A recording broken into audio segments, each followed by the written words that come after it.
Hi, I'm Steve Geischert, the Director of Training for Parts Now, who is the largest provider of printer and copier parts into the industry, dating back to 1989.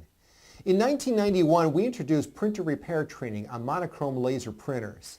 Since then, we've added color, multifunction, wide format, connectivity, and more. Utilizing traditional hands-on training, but also online and on-site. Effectively teaching how the units work so that you can fix them when they don't. Please, take a look at a clip from an actual training. In fact, moving into the next example here, dithering combined with blending. I've got my dithered dots that I had here earlier.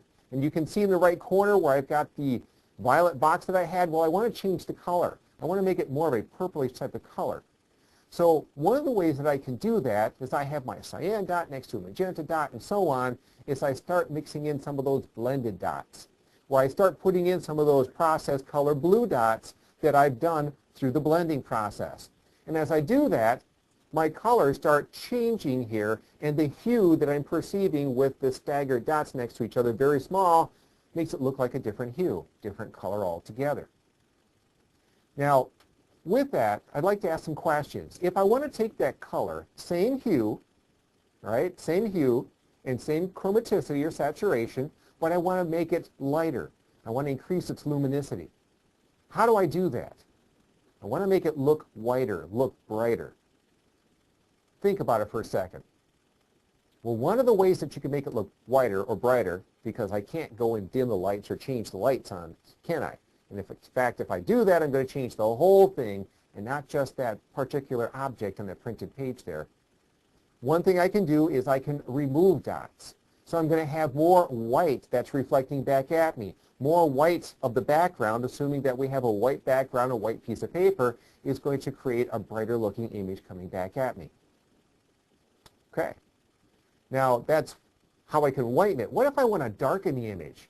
There's two different ways that we can actually darken this image. Can you think of one? One way to darken the image, as we just talked about increasing the white space to brighten it, is we can remove more of the white space. We can put in more dots and we can clump them closer to each other so that I've got less whiteness reflecting back at me, which can make that image look darker.